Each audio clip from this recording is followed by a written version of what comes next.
Im Klang. Der Podcast vom Hören. Ganz einfach geflogen. Willkommen zur ersten Ausgabe von Im Klang. In diesem neuen Podcast geht es um Themen aus dem weiten Feld des Sounds. Um Klänge und Geräusche, um Audioart, Sounddesign, Noise Pollution, um Stille oder auch ums Hören selbst. I'm hearing, looking out my window right now, hearing some strange sounds out there. Wir leben in einer klingenden und lärmenden Welt. Aber nur sehr selten sind wir der uns umgebenden Laute bewusst.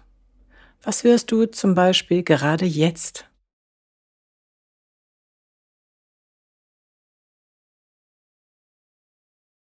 Im Klang hört genau hin. Was ist ein Klang, ein Geräusch oder Lärm? Wie wirken Töne auf uns? Welche Stimmen klingen vertrauensvoll? Wie hat sich die Welt vor 100, 1000 oder auch 10.000 Jahren angehört? Wie sähe eine schön klingende Stadt aus? Was ist Audioart? Oder auch, wie laut ist die Stille? Unser monatlicher Podcast spricht mit Menschen, die etwas über Sounds und das Hören zu sagen haben. Im Klang entdeckt außergewöhnliche und alltägliche, angenehme und unangenehme, gefundene und gestaltete Klänge. It's loud. You hear that? You hear that shit?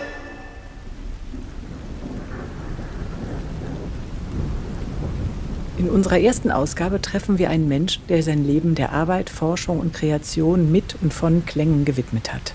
Wozu können wir schöne Geräusche gebrauchen? I'm producing nice noises, good noises, noises that you like to hear, to cover the noises that you dislike. Stephane Pigeon ist promovierter Ingenieur, hat mit einem Team von Nerds Samples für den japanischen Keyboard-Hersteller Roland geschaffen und betreibt zurzeit mehrere spannende Webseiten.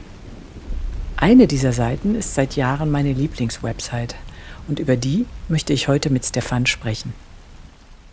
My name is Stephane Pigeon. I'm born in 1970 and I would describe myself as an engineer, very strong engineering mind, but with a passion for sound. We want to start with the question, Stephane, what are you hearing right now? Right now, I'm wearing my favorite headphones, which are kind of blocking already the sounds. So I will take off my headphones, and right now it's kind of silent. And I'm very lucky because there is a construction site right next door. So I'm very happy I can only hear my computer fan.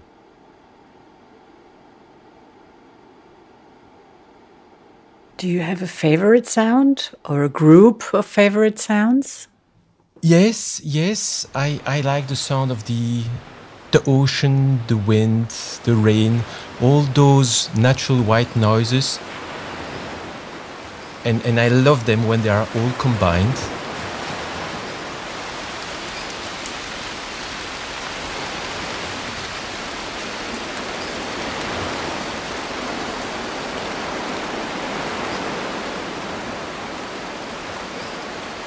Image is so much powerful.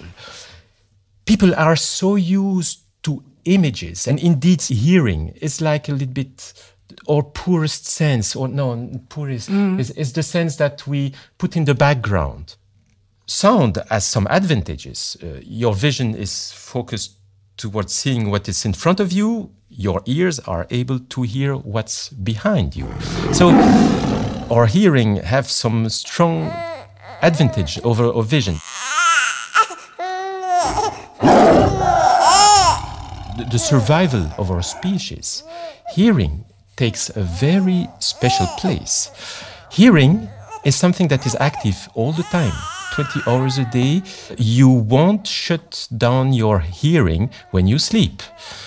But then, what wakes you up when there is the slightest sound that could represent a danger at night, you hear some strange sounds in your bedroom or apartment, you will directly wake up even if there was a very slight sound. If we weren't eaten by the bears and the wolves when we were cavemen, it's thanks to our hearing.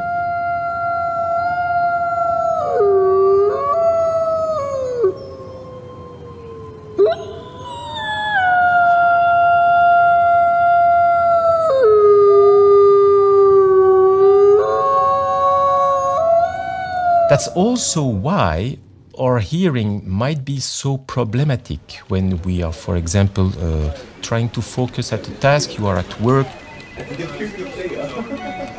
And you will find that it's very difficult to focus when you have a noisy environment. Maybe not because it's noisy, but because there are so much little triggers inside that noisiness that will unconsciously trigger your survival instinct. Even without you notice, because it's more like a subconscious process, those sounds will wake up your fears in your subconscious. And maybe that's one of the reasons why it is so difficult to work in a noisy environment. And not only noisy, because the paradox here is that the more your environment is silent, the more you will be distracted by the tiniest sound. So it's an eternal problem.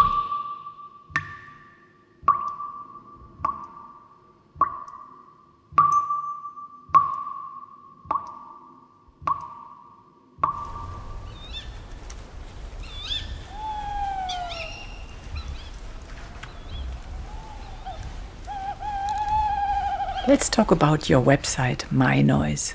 My website is like a big mess of sounds, and you will find too many sounds, well-recorded sounds. And so it's kind of overwhelming, and at first you don't know what it's all about. And then even myself, it took some time to really make the concept simple and that I can explain in a few words, because it's so vast. And the best way I describe it is that I'm producing nice noises, good noises, noises that you like to hear, to cover the noises that you dislike. But it's more complex. It's more complex, and you will see that the good noise can be music on My Noise. And there are some sounds that are more musical than others.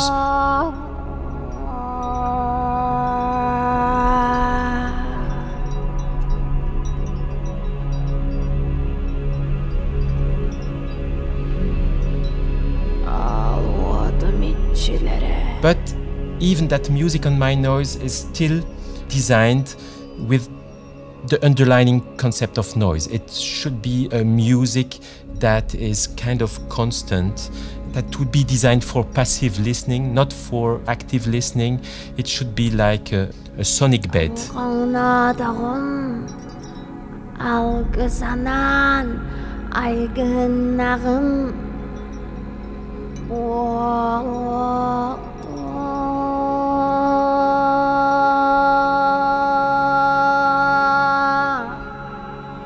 Another thing that is very important, and that is a specification of all the sounds and noises that I produce on My Noise, is that all these sounds and noises should be designed as such that your brain can ignore them. That is very important. So after a couple of minutes listening to those My Noise ambiances, I'm proud if you say, oh, but I didn't hear anything after a couple of minutes. I was just working, and it felt like I was in a kind of bubble. It felt like silence. But it's only when I need a break that I heard a faint, beautiful noise or music in the background, which gave me a nice sensation. But as soon as I wanted to go back to focus, I could ignore these sounds very easily. Stéphane's website My Noise provides a huge amount of different audio atmospheres that have only one thing in common. They lack the triggers that might put us in a state of alarm. Or if those triggers come in a random way, but in a very even random way, that's also a good thing for allowing your brain to ignore them.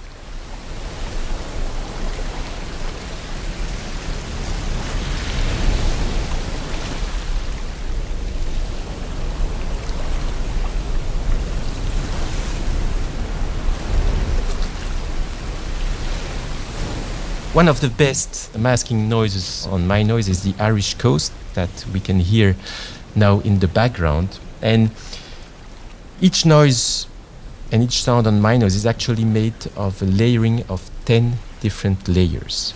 For example, on Irish coast, you will have among these 10 layers one dedicated to the ocean and the waves.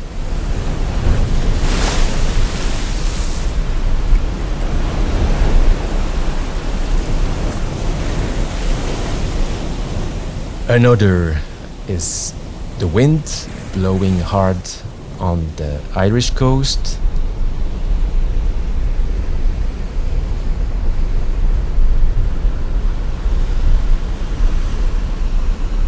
Of course, it wouldn't be Ireland if it was not raining, so I made sure to cover the rain that you can hear now.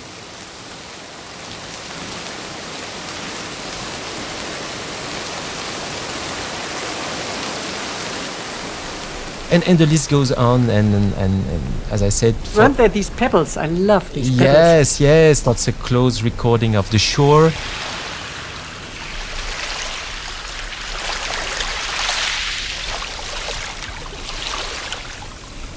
The idea is that each soundscape is actually made of different elements, so that if there is an annoying sound hidden in my soundscape, it will ruin the experience for the people that find these sounds annoying. So that's why I came up with the idea of providing for each soundscape individual sliders, 10 sliders that would give you total control over the elements of the soundscape. So it's fantastic, but it asks a lot of time to make so many recordings. Yeah. Ooh, I can imagine.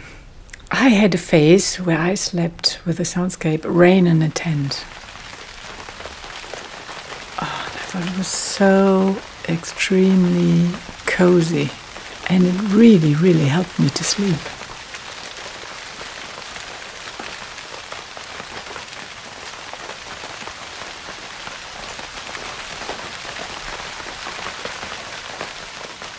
It's so clear to me, in your case, Rain on the Tent worked because it reminds you with great souvenirs. And emotions are so important. And that's why there are so many sounds on my noise as well. It's because... How many are there, Stephane? About 300. But those 300, each of those 300 are actually a composite of 10. So that's about 3,000 individual recordings. But it needs that much sounds in order to be able to serve emotions for everyone. For some, it will be a night and with the sound of some frogs that will just trigger that. And it will not work with any frog. It will be just the frogs they heard when they were maybe again on a holiday.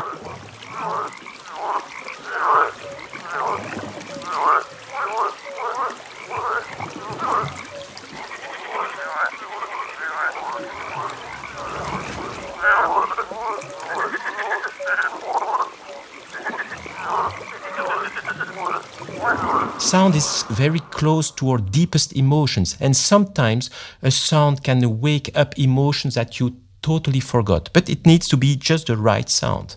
And when these emotions come back to you, they can be of such benefit, like for example your nights, but for others it would be the solution to their panic attacks and anxiety problems.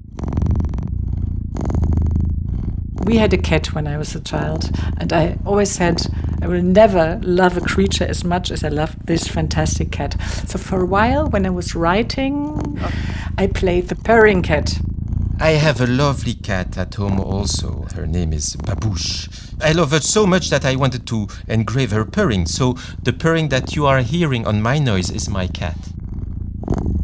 The purring cat is for me the most comforting thing. It might be because it provides a feeling of a certain safety, because a cat wouldn't purr if there was any danger around.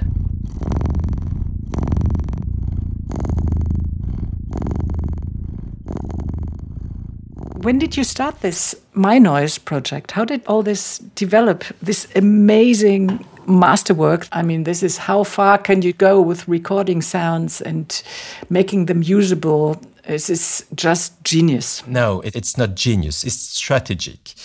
And when I heard all the people who the pros in the field, the experts in the medical field who use noise masking, use the so-called white noise. Like when you have tinnitus, or your doctor will give you a prescription to listen to white noise. And white noise is a synthetic noise. It's the noise that you hear when you are listening to the radio, but you are just not tuned to a station. You are in between two stations and you have that static shh. I always wondered, why would those people listen to that boring, static sound? It's so unpleasant. They listened to that because they had no other choice. And that's where the noise idea came. I say, okay, another strategy with masking is to come with a noise that you like and that masks the noise that you don't want to hear. Say, if I want to mask a very low rumble, I best take a noise that has a lot of that rumble. If I want to mask tinnitus, which is high frequency, so I need to use a sound that is very bright. In the following example, the sound of the tinnitus disappears in a summer ambience with crickets.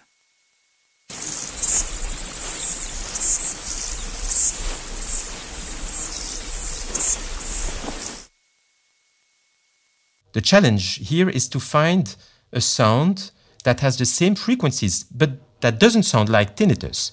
That sounds nice. So in that case, I would be looking to insects and maybe cicadas and things like that. Those are natural sounds that are active in the same range. Or like in this example, dolphins singing.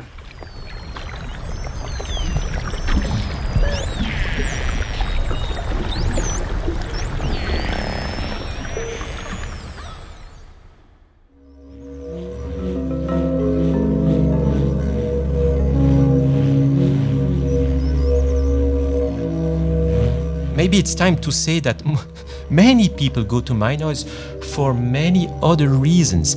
There is a community of gamers, people who are playing role-playing games. They use my noise to spice up their game.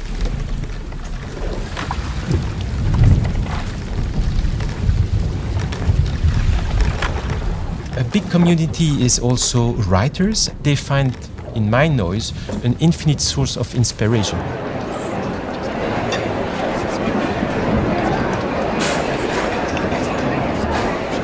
And so that's one other community that is on my noise. Another one is the people looking to meditate, people with anxiety problems.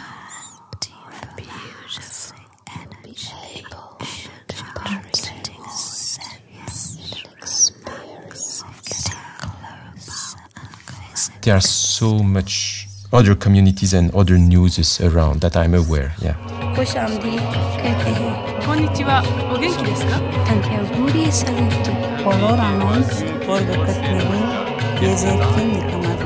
I find it so amazing how far you travel to capture these sounds. I do travel a lot because I need to travel far away from Belgium to try to record pure sounds. It's so polluted here with noises everywhere that I have to travel to find quiet places. It's always a highway. Always, and distant plains.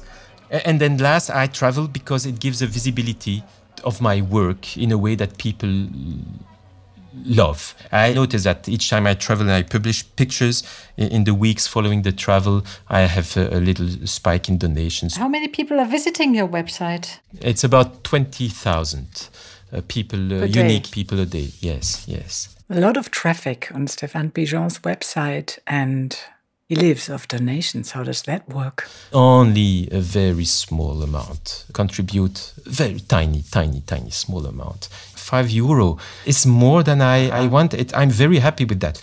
I don't need people to donate more. I want to say it's absolutely worth to support Stéphane's work because it's amazing, incredible, useful and beautiful. For me, it's really a work of art, where the engineering serves the purpose of a work of art. I thank you so much, Stéphane, and I wish that even more people will be able to use your site. Have a wonderful day. Thank you so much. You too.